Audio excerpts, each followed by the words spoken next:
Como sempre, eu inicio cumprimentando muito fraternalmente todos aqueles que tiveram a amabilidade de comparecer nesta manhã para uma reflexão que será simples, que será modesta, porém muito bem intencionada com relação a todos nós. Divaldo Franco diz que quando se fala a um público, primeiramente o orador está falando para si mesmo. E eu acho isso muito verdadeiro de parte do nosso amigo Divaldo Franco. Eu lia algumas passagens da epístola do apóstolo Tiago, a epístola constante, naturalmente, do grupo de epístolas do Novo Testamento, e foi ali que me deu uma vontade. Eu ainda não tinha um tema para hoje.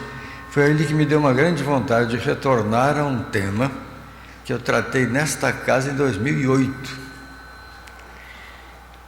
e que eu estou chamando hoje de comunicação humana e vida espiritual.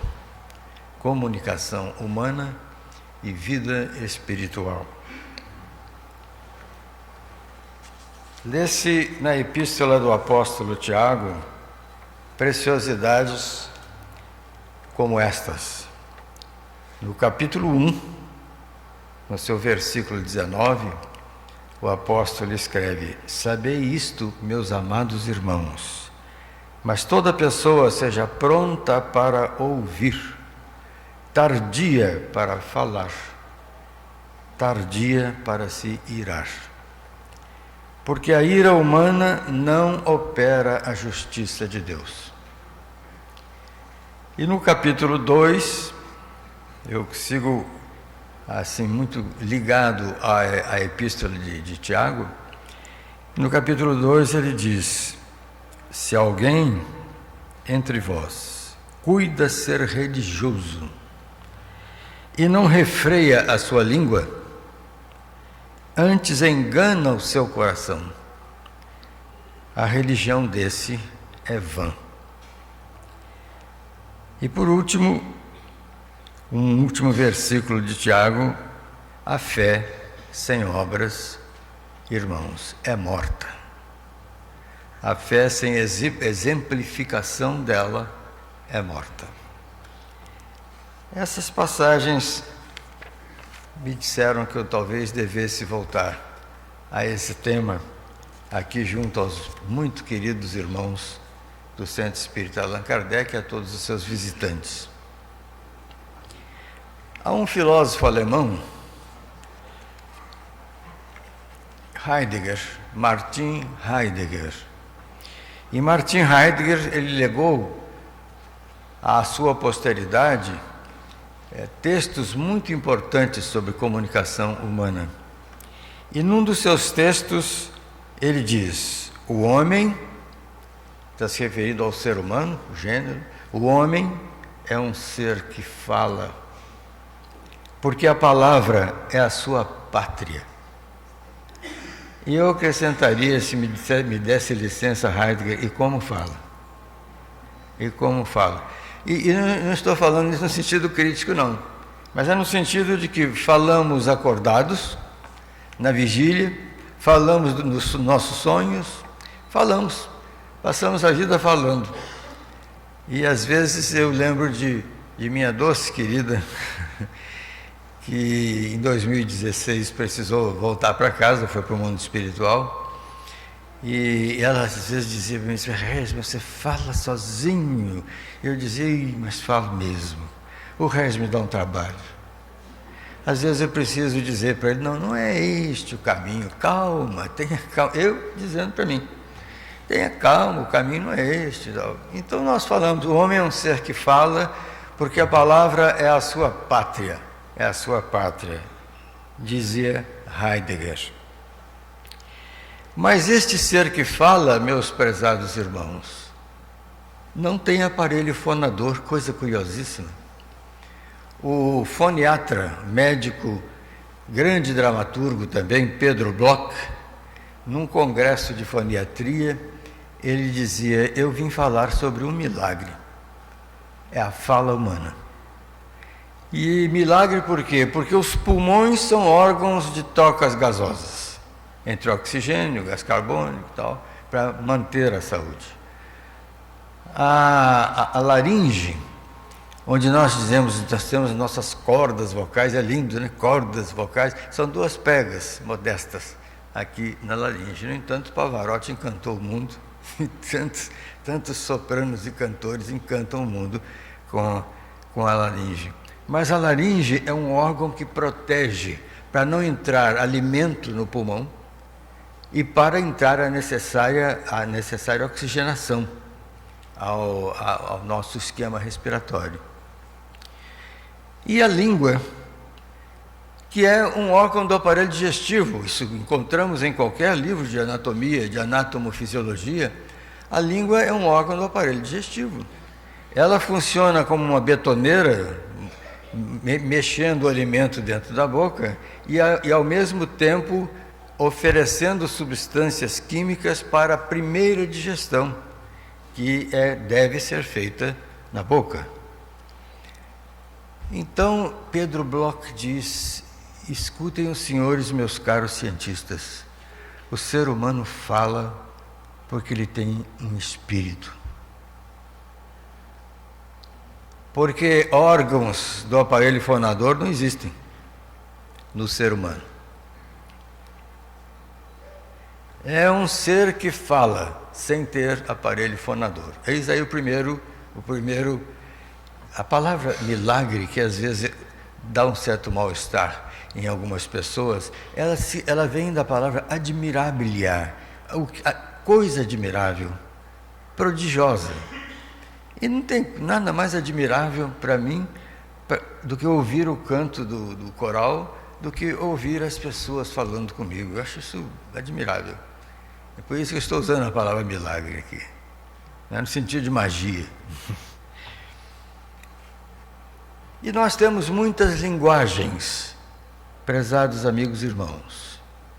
Nós temos a nossa linguagem corporal, que é constituída pela postura que cada um tem, porque os psicólogos dizem que na medida em que a criança vai se desenvolvendo e vai deixando e vai entrando na pré-adolescência, depois chega na adolescência, ela começa a lapidar como ela quer ser vista e como ela quer ser ouvida pelas outras pessoas. Então, ela cria uma personagem. Todos nós, não é um ou outro, todos nós criamos a maneira como nós queremos ser recebidos, vistos, ouvidos, nós criamos. E na verdade é interessantíssimo isso, porque há um autor suíço que diz assim: namoro e casamento, o problema está na personagem e na pessoa.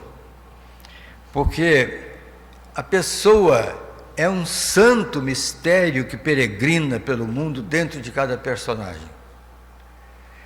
E quando duas pessoas se unem, basta que uma não seja doadora, basta que uma não seja bondosa, não tenha boa vontade, e aí essa união deixa de ter possibilidades. Torna-se algo muito, muito difícil, se não impossível. Porque diz Paul Tournier, o suíço, casam-se as personagens.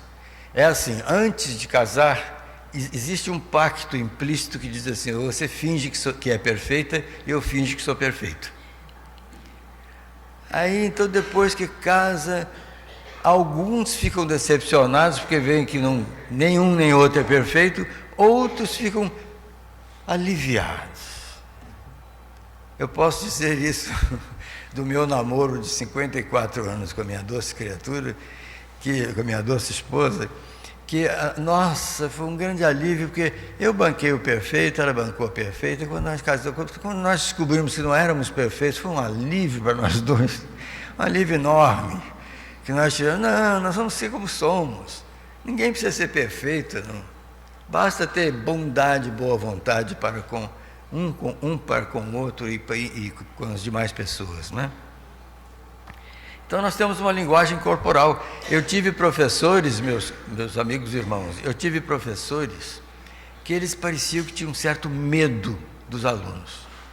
Então entravam com os livros assim, debaixo do braço, duros, andando, e botavam os livros em cima da mesa e diziam: tenham calma, e ninguém tinha.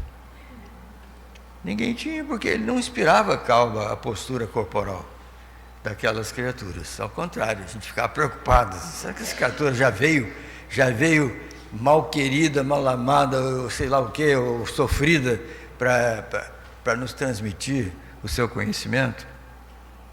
Então nós temos uma linguagem, nós falamos com os nossos corpos muito mais do que imaginamos. Muito mais do que imaginamos. Mas no nosso corpo tem uma preciosidade chamada linguagem gestual.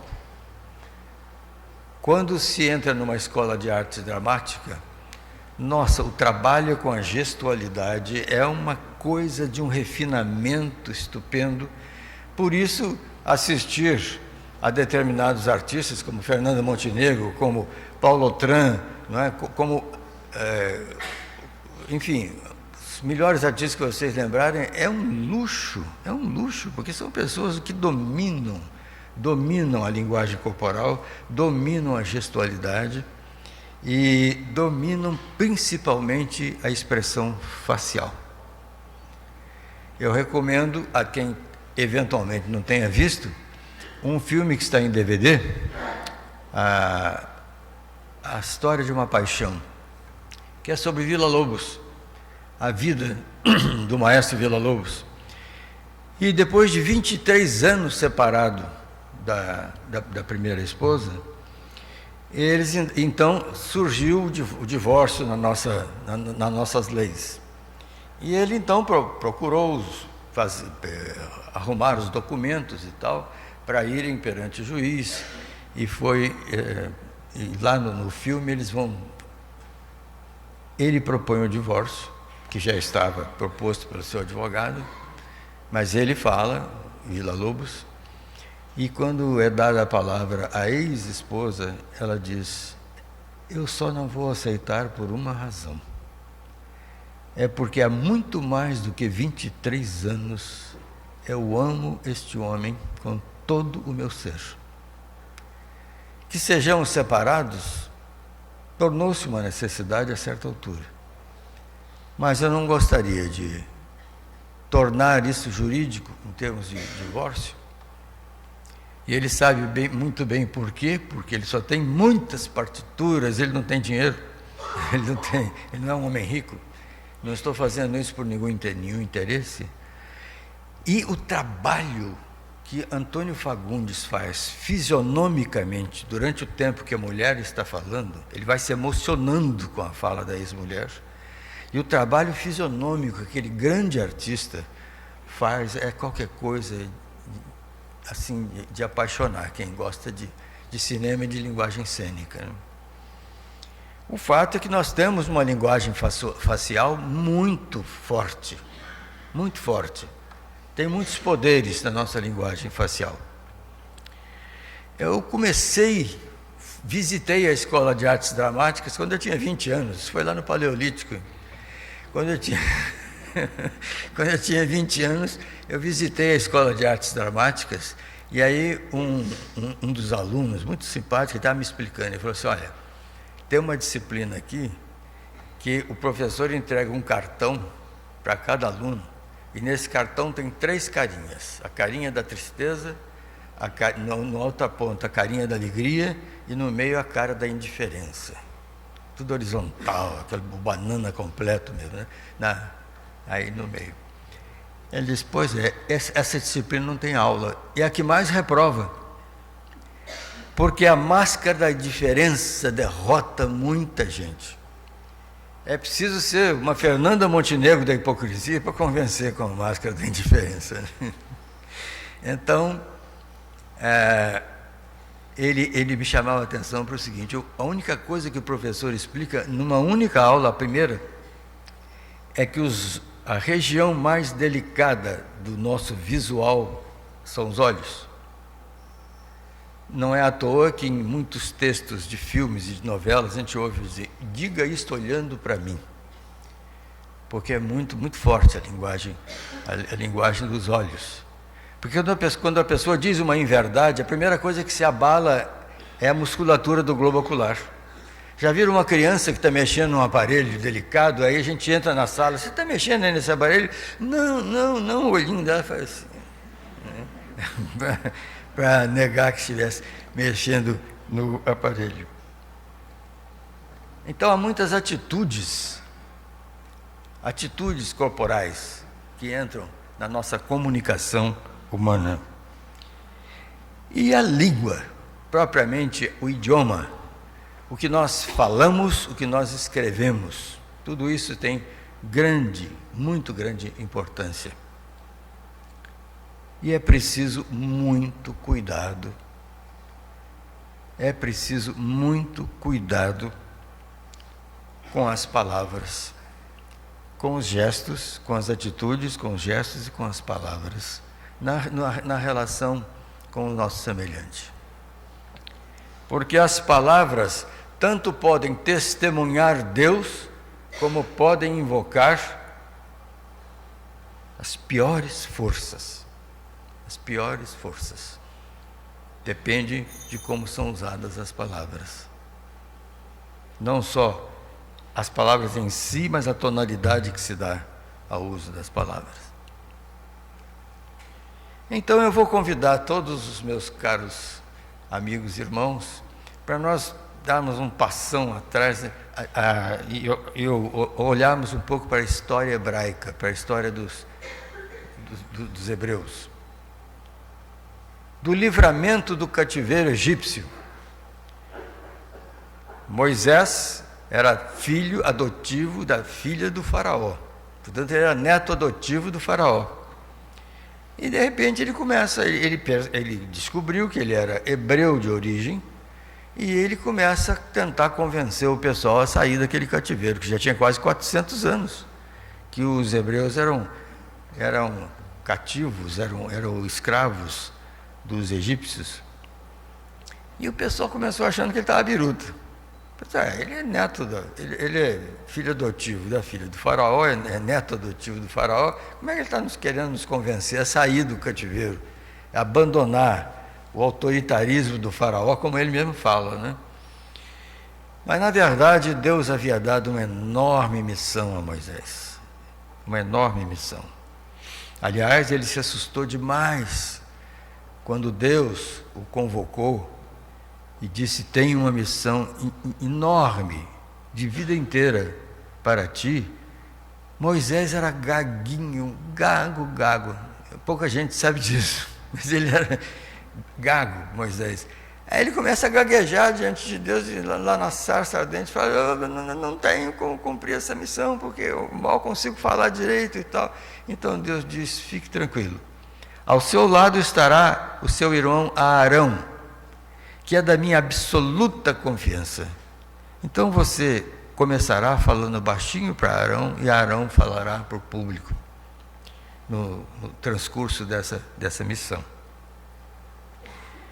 E é assim que os hebreus se livram do cativeiro egípcio, com tudo aquilo que já se conhece, da abertura do Mar Vermelho e toda a caminhada de 40 anos pelo deserto do Sinai, né? E no terceiro mês de jornada pelo Sinai, no deserto do Sinai, Moisés é chamado ao Monte Sinai. E Deus exige que estivesse ao lado dele Arão, esse irmão que era da absoluta confiança de Deus, e que se alguém fosse espiar, que espiasse de longe, bem longe, não chegasse a ouvir. Então eles vão à presença de Deus. E Deus, após aquele introito que todos nós conhecemos, quando Deus diz a Moisés e a Arão, diz: eu sou o Deus de vocês, que os tirou da terra do Egito, da servidão egípcia, e tal, aquele introito muito bonito que tem no Decálogo, no primeiro Decálogo bíblico. E em seguida dita Deus o primeiro Decálogo bíblico. Os livros do Antigo Testamento, o Pentateuco, os 5 primeiros livros do Antigo Testamento, eles têm vários decálogos, porque Moisés ele transmitiu os mandamentos de Deus ao povo hebreu. Mas como eram 12 tribos e um tanto anárquicas essas tribos, ele precisou de 70 auxiliares que fossem estabelecendo leis de convivência entre esse pessoal um tanto anarquizado, porque vinha de muita humilhação. Então, esse decálogo depois foi gravado em pedra e passou a ser conhecido como as tábuas da lei. As tábuas da lei. Aliás, muito interessante que no primeiro pinga-fogo que foi feito com Chico Xavier, no ano de 1971, julho de 1971, havia lá um professor muito competente, muito inteligente, catolicíssimo, e ele contestou a psicografia, a capacidade psicográfica, a faculdade psicográfica do Chico Xavier. E aí, todo mundo imaginava que Chico ia ficar muito bravo, mas Chico nem deu muito chão. Ele falou assim, olha, o professor falou, olha, na França tem uma obra importante chamada À la manière de, ao jeito de. Então, são escritores que escrevem imitando Flaubert, que escrevem imitando Zola, que escrevem imitando os maiores escritores franceses. E são convincentes nessa imitação. Não será esse o seu caso, Chico Xavier? O Chico falou assim, olha, eu não tenho muita consciência de como é que é o meu caso, mas eu preciso lhe dizer uma coisa. Teve um livro que foi psicografado mesmo, ditado por Deus e escrito na pedra. Então, foi motivo de muito riso lá nesse momento. E a resposta interessantíssima do Chico, disse ele depois que Emmanuel tinha passado para ele a resposta. Muito bem, então, nesse primeiro decálogo, que é o único decálogo ditado por Deus, é preciso ter isso muito claro na leitura do Antigo Testamento, de todo o Pentateuco e do Antigo Testamento todo. O único decálogo ditado por Deus foi esse que nós conhecemos, né? Não matarás e tal, e várias leis estabelecidas por Deus para a convivência humana. E há ali um mandamento de fogo, há ali um mandamento chamejante: não matarás, não matarás. E impressiona desde o tempo mosaico até os dias de hoje as interpretações rasas e insuficientes que se dá para esse não matarás. Porque uma pessoa pode fazer a outra ir definhando com as palavras e com os gestos e com as atitudes.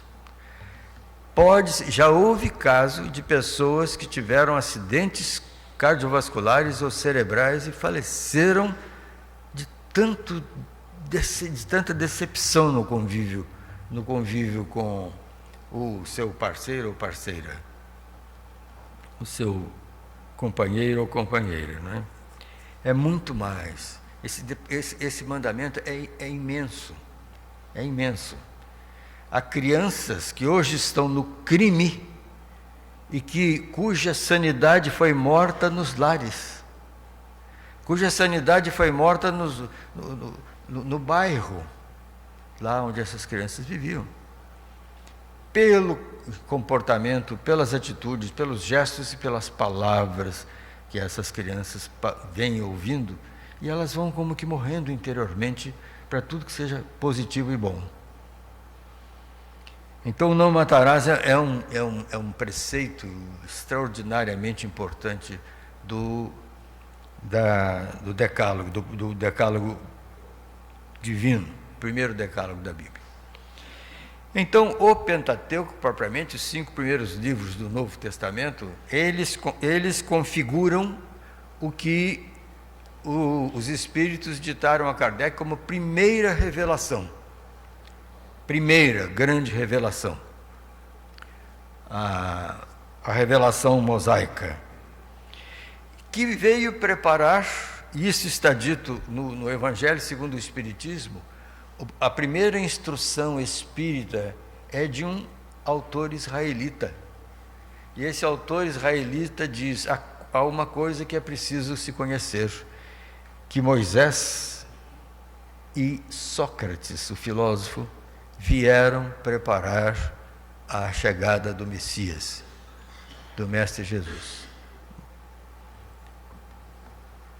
Então, a segunda e maior de todas as revelações, o Messias propriamente, a chegada do Mestre Jesus e todo o seu trajetório de vida, porque é interessante que ele aprendeu carpintaria com o pai José, o Jesus, mas ele não gostava de trabalhar na oficina, não. Ele gostava de atender as famílias, consertar a porta, esses negócios todos, porque aí ele tinha chance de falar a sua sabedoria para aquele grupo familiar, não é? Então ele veio fazendo um ministério desde garotinho. Há passagens em que ele e João Batista somem, e os pais ficam muito preocupados e a procurar por eles. Eles estão no alto de um outeiro, refletindo sobre sabedoria. 2 crianças, ele e o primo João Batista, que depois o batizaria. Então, a segunda grande revelação, a segunda revelação mais bela e mais grandiosa, e que nos guia até hoje, 2000 e tantos anos depois, foi a revelação do Mestre Jesus. Sendo que ele inicia dizendo: não penseis que eu vim destruir as leis, eu vim cumpri-las, mas agora com caridade, amor e perdão, coisa que os hebreus mal conheciam. Como eu disse, eram 12 tribos e uma se encrencava muito com a outra, viviam em encrenca danada do povo hebreu. Então eu vim não para destruir as leis, eu vim para cumpri-las, mas agora com caridade, com amor e com perdão. Tanto que Jesus não criou religião nenhuma. A primeira vez que se disse a palavra cristianismo foi Inácio de Antioquia, que, se queixando para Barnabé, o auxiliar do apóstolo Paulo, disse: imagina, os romanos puseram um apelido muito feio em nós, cristão. E eu acho muito feio esse apelido. O Barnabé falou assim: mas nós devemos ser cristãos mesmo, vai valer. Não tem nada de feio aí não, é só uma palavra, cristão. Aí Barnabé disse: o que você acha que pode derivar de cristão para falar de todos? Ele falou assim: cristianismo. Ele falou: exatamente. Foi aí que surgiu a palavra cristianismo. Depois da crucificação de Jesus, houve um período em que se pensou até que ia desaparecer o cristianismo. A mensagem crística iria desaparecer, porque houve um período de arrefecimento, mas aí eram as epístolas, era o apóstolo Paulo, era Tiago, era Pedro, era João. Esses foram os grandes evangelistas do primeiro momento, do século I. Então, todo cuidado é necessário com atitudes, gestos e palavras, nunca é demais repetir isto. E a codificação da doutrina cristã espírita é tida acertadamente como a terceira revelação. Século XIX, portanto, quase 19 séculos depois de Jesus, mas lá no Evangelho de João, João anuncia Eis que vos enviarei o Espírito Consolador, o Espírito de verdade, que é o Santo Espírito de Deus, para dizer tudo o que eu tentei ensinar-lhes, mas que ainda não era possível vocês compreenderem tudo. Isso acontecerá. Então, a codificação é considerada a vinda do Consolador. Até porque não é de autoria de Allan Kardec, embora nós reverenciemos esse grande missionário de vida inteira que foi Allan Kardec, não é de autoria de Allan Kardec. Kardec diz, numa dos seus discursos, nos jantares das viagens espíritas de 1862, ele diz: por favor, não me chamem de chefe de doutrina, nem de criador do cristianismo redivivo. Eu não sou nada disso. Eu trabalhei de muito boa vontade a vida toda com o Espírito de verdade, e é a pleiade, e nem é o Espírito de verdade unicamente, é uma pleiade de entidades luminosas que tem ditado isso, que nós chamamos de codificação espírita. E a finalidade da doutrina espírita é exatamente aprimorar o nosso comportamento e aprimorar a nossa interioridade, o crescimento espiritual. Eu não tenho nada contra, não, mas eu me sinto meio esquisito quando eu leio reforma íntima, porque reforma é um negócio que a gente chama o pessoal, começa e termina, né? O crescimento espiritual não. O crescimento espiritual é de vida inteira e de depois da vida, e na reencarnação segue o crescimento espiritual. Esse aprimoramento do comportamento humano é que é a finalidade fundamental, a finalidade mais essencial da doutrina da codificação cristã espírita. Cristã espírita. Kardec timbrou muito em qualificar toda a doutrina como cristianismo redivivo. Como cristianismo redivivo. E hoje quero tirar dessa doutrina, junto com os amigos e irmãos aqui presentes, alguns ensinamentos sobre atitudes e palavras na vida, no nosso comum, no nosso cotidiano comum. A linguagem corporal e as palavras pronunciadas são todas direcionadas para os nossos semelhantes. Por isso que às vezes eu me sinto semelhante de mim, porque eu falo sozinho muito. Mas são direcionadas para os nossos semelhantes. Que nenhum eu é um só. É curiosíssimo isso, né? O poeta Mário de Andrade dizia assim: por hora sou 340, um dia serei um. Um dia serei um. Então, quantas vezes nossas atitudes e palavras são devastadoras? Devastadoras como inundações, como cataclismas, como tsunamis, como tufões. E algumas atitudes devem ser sempre lembradas. A atitude, por exemplo, de indiferença ou de descaso. É o momento em que o silêncio é tóxico, venenoso. A pessoa pode nem falar nada, mas a expressão corporal e fisionômica é de indiferença, é de descaso. E esse silêncio, ele é mais eloquente muitas vezes do que muitas palavras. A atitude de arrogância e julgamento fácil. É tão fácil julgar os outros e tão difícil nós fazermos uma autoavaliação. Nem todo mundo é um Santo Agostinho, Santo Agostinho dizia que todas as noites ele procurava fazer um autoexame para saber como ele tinha se comportado, se tinha crescido, tinha ficado do mesmo tamanho ou tinha se diminuído ao longo daquele dia. Mas, na verdade, assim, julgar, não julgueis para que não sejais julgados, disse o Mestre Jesus, não é? Levantar jeitosamente suspeitas. E tem gente que é habilidosíssima nisso, fala assim: consta que. Só que quem ouvir No próximo a quem for comunicar, tira o consta aqui e fala: está acontecendo tal coisa. Suspeita-se que, jeitosamente, suspeita-se que é para exatamente detonar um processo de julgamento muitas vezes injusto,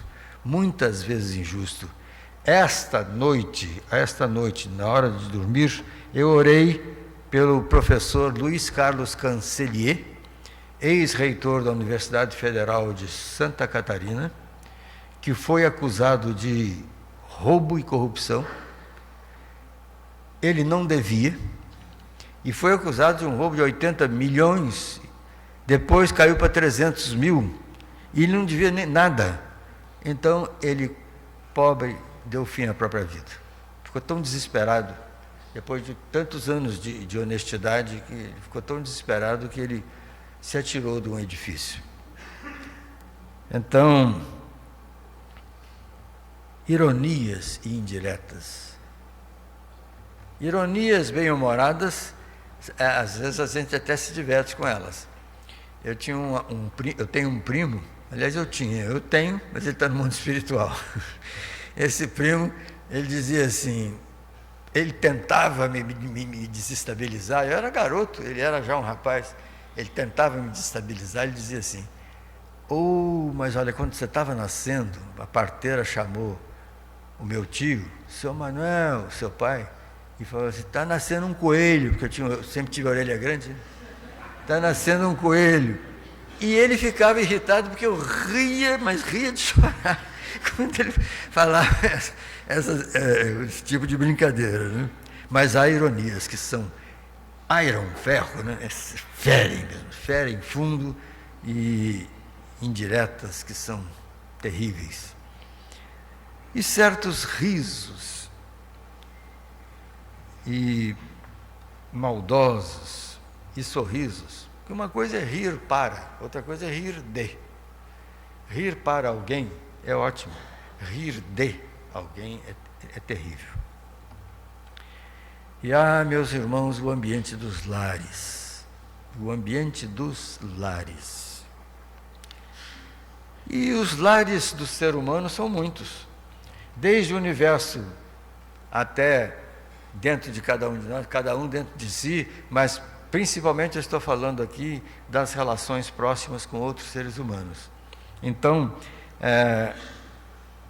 os lares, eu ando impressionadíssimo, porque eu estou estudando um livro de um escritor espanhol, e ele tem um capítulo sobre maus tratos à mulher, à esposa, e um capítulo sobre maus tratos à criança, aos filhos. Olha, qualquer coisa de deixar a gente, assim, chega a cansar o emocional, lendo aquilo, porque é tudo com estatísticas, com comprovações, com números levantados pela Unesco, por isso, por aquilo, por aquela instituição. Mas nas comunidades, religiosas ou não, nas comunidades que frequentemos, das quais participemos, e nos locais de trabalho, todos esses são lares nossos. Tem o lar primário, que é o da nossa família, e os lares secundários, que nós frequentamos. Bom humor, brincadeiras, intimidade, sim, isso é ótimo, desde que a intimidade não seja transformada em vulgaridade ou desrespeito. Nem desrespeito e nem vulgaridade. Alegria, bom humor, isso é muito agradável. Há milênios, a sabedoria chinesa, mediante o Feng Shui, a sabedoria chinesa nos ensina que quando uma pessoa irritada ou mesmo irada bate uma porta de uma casa, ela precisa ter a noção de que ela está desestruturando todo o padrão vibratório necessário àquela família. E não precisa ser porta, pode dar um tranco aí de raiva numa mesa, uma coisa assim, já prejudica imensamente o padrão vibratório daquele lar. Agora, quando nós nos lembramos de crianças que passaram a infância amarradas, porque a mãe dava desculpa, ela precisava trabalhar, não tinha com quem deixar, amarrava a criança na perna da mesa, né? E tanta coisa, tanta violência atroz. Infelizmente, este nosso mundo é o segundo degrauzinho da evolução, né? Mundos primitivos, mundo de provas e expiações. Segundo o Dr. Bezerra de Menezes, iniciou-se em 2001 a transição planetária, mas ele mesmo disse: os primeiros tempos serão muito difíceis, porque as zonas de sombra vão jogar as suas piores armas contra a transição planetária para o mundo de regeneração. Mas o aspecto mais delicado disso que nós estamos refletindo aqui, o aspecto mais delicado está nas palavras ditas. Khalil Gibran, o grande poeta e escritor libanês que morava nos Estados Unidos, ele tem uma afirmação que eu acho uma delícia. Ele diz assim: 3 coisas não voltam: a flecha disparada, o tiro dado e a palavra dita. Muito cuidado, porque essas 3 coisas não voltam: a flecha disparada, o tiro dado e a palavra dita. Palavras, amigos e irmãos, são descargas físicas de uma grande carga psíquica, de uma grande carga mental, de uma grande carga espiritual também. E o Mestre Jesus repetiu: a vossa boca fala do que está cheio o vosso coração. Portanto, cuidai. Isso está no Evangelho de Lucas.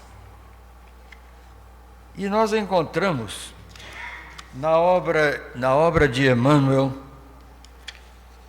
Palavras de Vida Eterna, há um momento em que Emmanuel se dedica a este tema que nós estamos, sobre o qual estamos refletindo nesta manhã.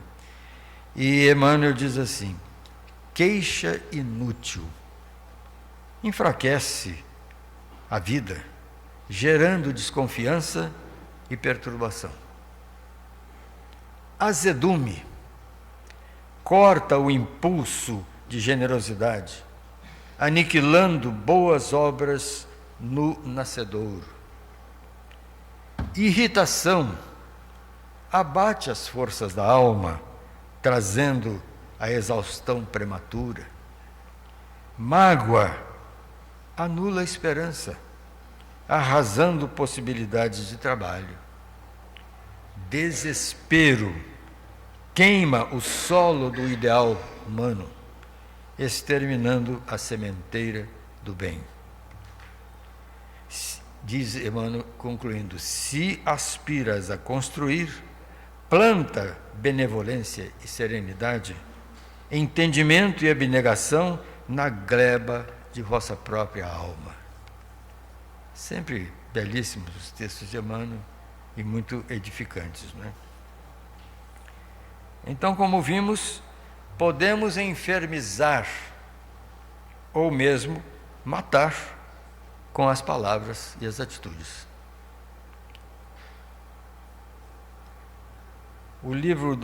Vejamos também o lado solar e luminoso que as atitudes e palavras também têm.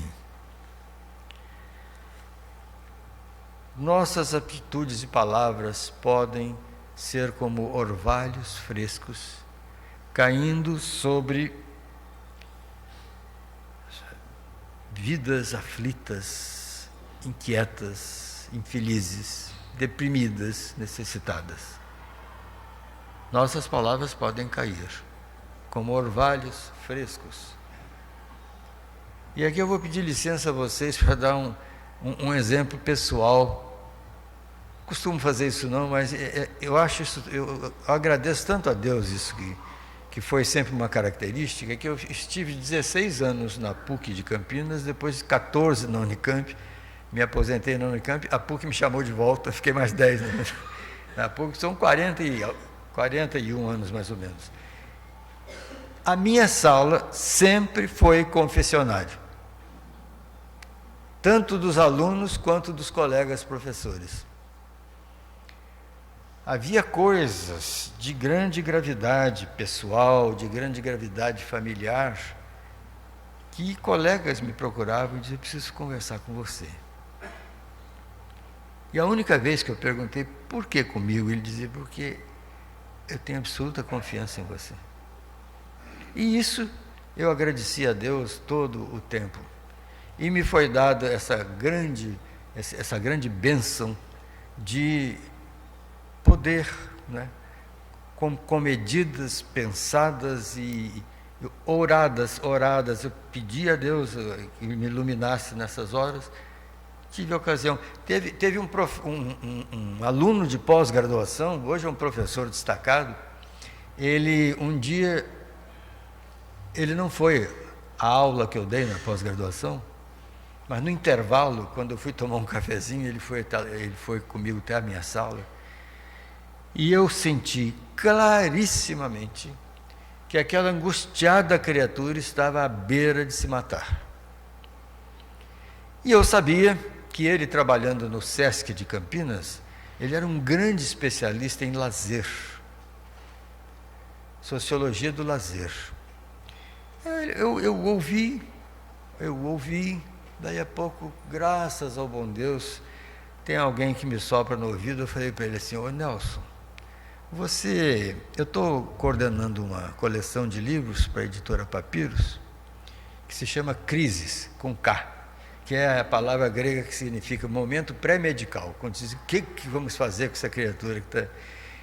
Eu estou coordenando essa coleção, e eu queria muito um texto seu sobre lazer e educação. Ele até afastou assim para trás e falou assim: verdade? O senhor acredita em mim assim? Eu falei: se eu não acreditasse, eu não estaria convidando você. Porque é um livro, uma coisa muito séria, é uma coisa que vai sair, vai ser vendida, vai circular pelo país, sobre lazer e educação. Até hoje, quando essa criatura bondosíssima me convida para participar de bancas de orientandos dele, ele não deixa de falar que, quando ele estava à beira de desistir de viver, ele tinha ouvido esse convite meu. Então, eu não penso em nada disso, o que eu fiz. Não, eu não fiz nada, eu me abro às influências melhores, e são essas influências melhores que fazem toda essa coisa boa. Mas é o cuidado com as palavras, é o cuidado com as ideias, é o cuidado... Pode muito bem uma pessoa depressiva vir conversar com você fala assim: tadinho de você, nossa mãe, você deve estar sofrendo um horror. E às vezes está mesmo, né? O depressivo sofre muito. Mas e olha que eu, infelizmente, não tenho nada que possa fazer por você. E aí você acaba, ele elimina com as esperanças dessa pessoa, né? É o mesmo que uma pessoa em grande estado de dificuldade, depressão, vir a um atendimento fraterno e a pessoa dizer assim: isso é falta de fé. Acabou, aí mata a pessoa. Mata a pessoa. Que depressão não tem quase nada a ver com fé, não é? Então, a maravilhosa história das palavras orientadoras, confortadoras, pacificadoras. Todos se lembram do filme Chico Xavier, dirigido por Daniel Filho, esse grande filme, Chico Xavier. O momento em que o povo ia muito, fazia fila na porta da casa deles, lá em Pedro Leopoldo e tal. Há um momento que a irmã dele chega para ele e fala assim: não dá mais, ou nós ou você. Porque fica esse povo aí que o meu marido já está irritado com esse negócio de ficar entrando gente aqui na casa e tal. E o ator que faz o Chico, injustamente esqueci o nome dele agora, Ângelo Antônio. O Ângelo Antônio, lembrei, com a ajuda de Gleides. O Ângelo Antônio, muito bom ator, ele dá um leve sorriso e diz: me dê um abraço. Ela até estranhou, porque ela estava escrachando com ele. Ele falou: me dê um abraço, e não vamos nos desentender por isto. Isso será resolvido. em 2 dias, ou alguma coisa assim, proximamente. E a próxima cena do filme, ele está na estação com a malinha dele para ir para Uberaba. Ele resolveu sair e deixar a família em paz. Ele pensava com acerto que em Uberaba não faltariam os mesmos necessitados que eu procurava em Pedro Leopoldo, ou necessitados do mesmo modo. Então, esse ultimato que a irmã deu ao Chico é um momento lindo do filme, sendo um dos momentos quase silenciosos do filme. Muito bem dirigido, aquela cena por Daniel Filho e muito bem encenada pelos atores. Apoiar, energizar, podemos energizar com as nossas atitudes, com as nossas palavras. Quantas ocasiões eu procurei. Tinha um sábio que eu fui aluno dele, eu tive a sorte de ser aluno dele. Ele tinha 85 anos, no último semestre que ele deu aula, eu fui aluno de um padre chamado Carlos Leôncio da Silva, que era um sábio, era realmente um sábio. Quantas vezes eu tive que procurar o padre Leôncio, assim, eu estava com o quê? Com 20, 21 anos, e com algumas dificuldades que eu estava enfrentando, de ordem prática e de ordem emocional mesmo, né? E ele dizia para mim assim: primeiro vamos tomar um café com um biscoitinho, aí depois a gente bate um papo sobre isso. Aí pegava um café, biscoitinho, a gente comia e tal. Quando ia começar a conversar, a disposição já era outra. E ele sempre tinha uma palavra ditada por Deus, aquele homem. É de uma sabedoria, de uma bondade únicos, né? Aí, quando ele se aposentou, ele mudou-se para um apartamento no fundo da Unisal, em Lorena, e ele foi e falou para mim assim: Moraizinho, ele me chamava de Moraizinho. Moraizinho, vamos combinar 3 batidas, espaço, e uma quarta, eu sei que é você, lá no meu apartamento. E continuou a nossa relação belíssima. Eu chegava lá, ele dizia: entra, avante, Moraizinho. Ele falava: avante, Moraizinho. E a gente conversava, e eu devo muito, mas muito, a doçura, a sabedoria, a nitidez daqueles ensinamentos tão bem intencionados. Então, apoiar, energizar, equilibrar com palavras e com atitudes.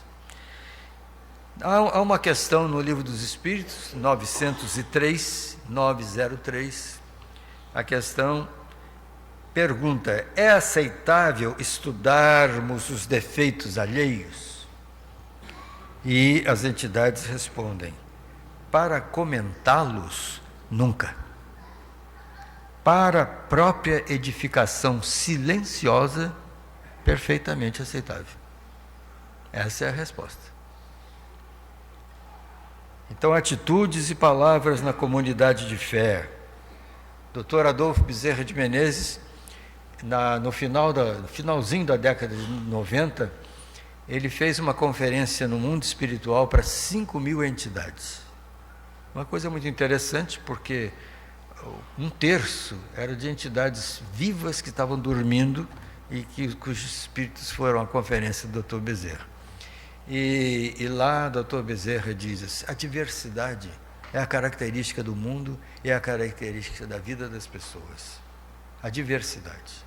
No entanto, o fanático acha que quem não pensa como ele deve morrer. Nada disso.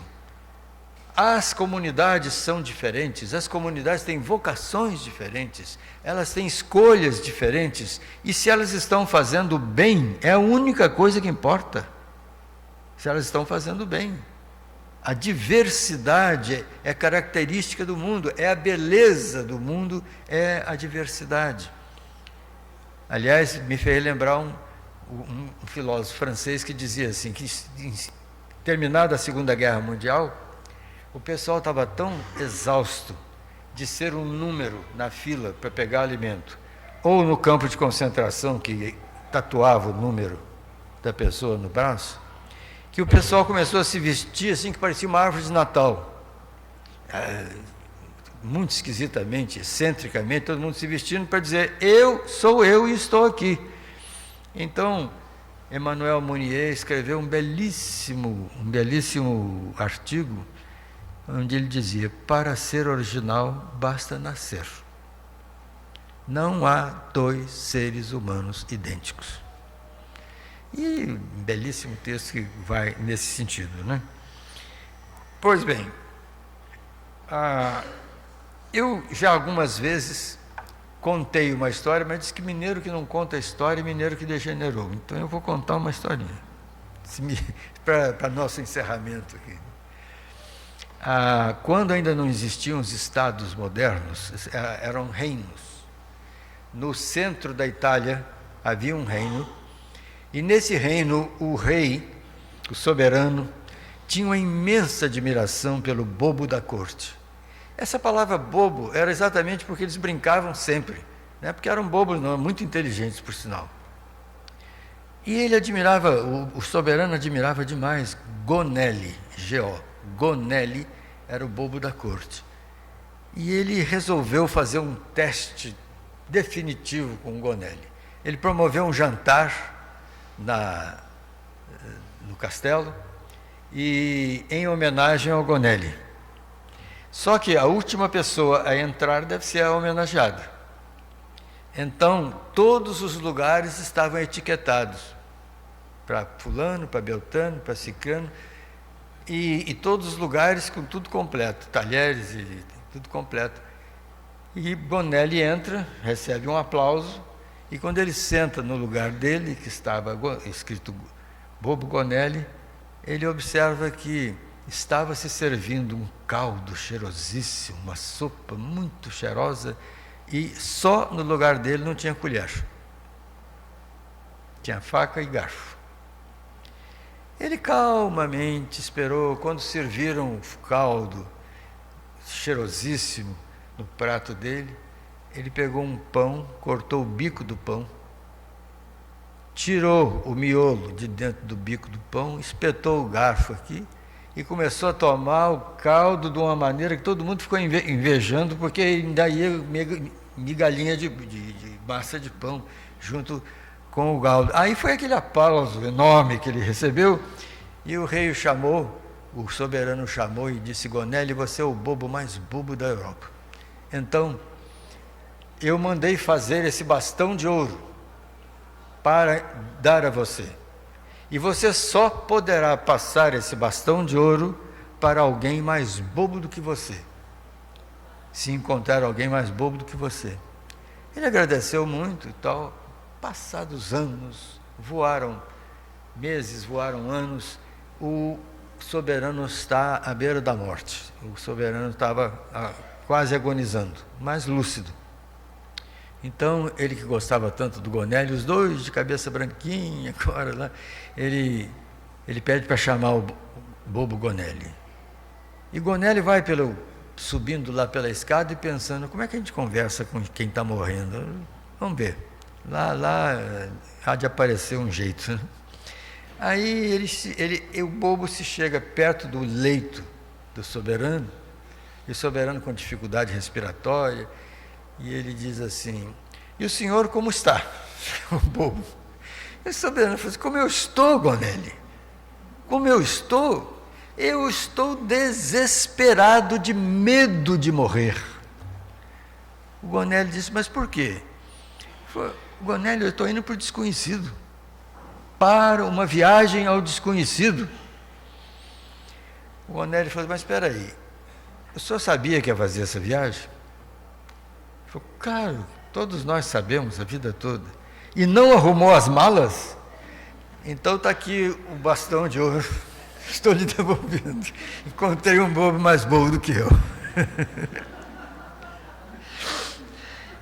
Nossas responsabilidades reencarnatórias têm essa mesma história. vamos daqui, voltamos aqui para ver se dá para consertar um tanto bom, um tanto médio, mas consertar. E as nossas responsabilidades reencarnatórias precisam que nós saibamos fazer as malas e nos preocupemos de ir fazendo as malas. Permitam-me então, meus prezados amigos e irmãos, concluir esta nossa reflexão da manhã.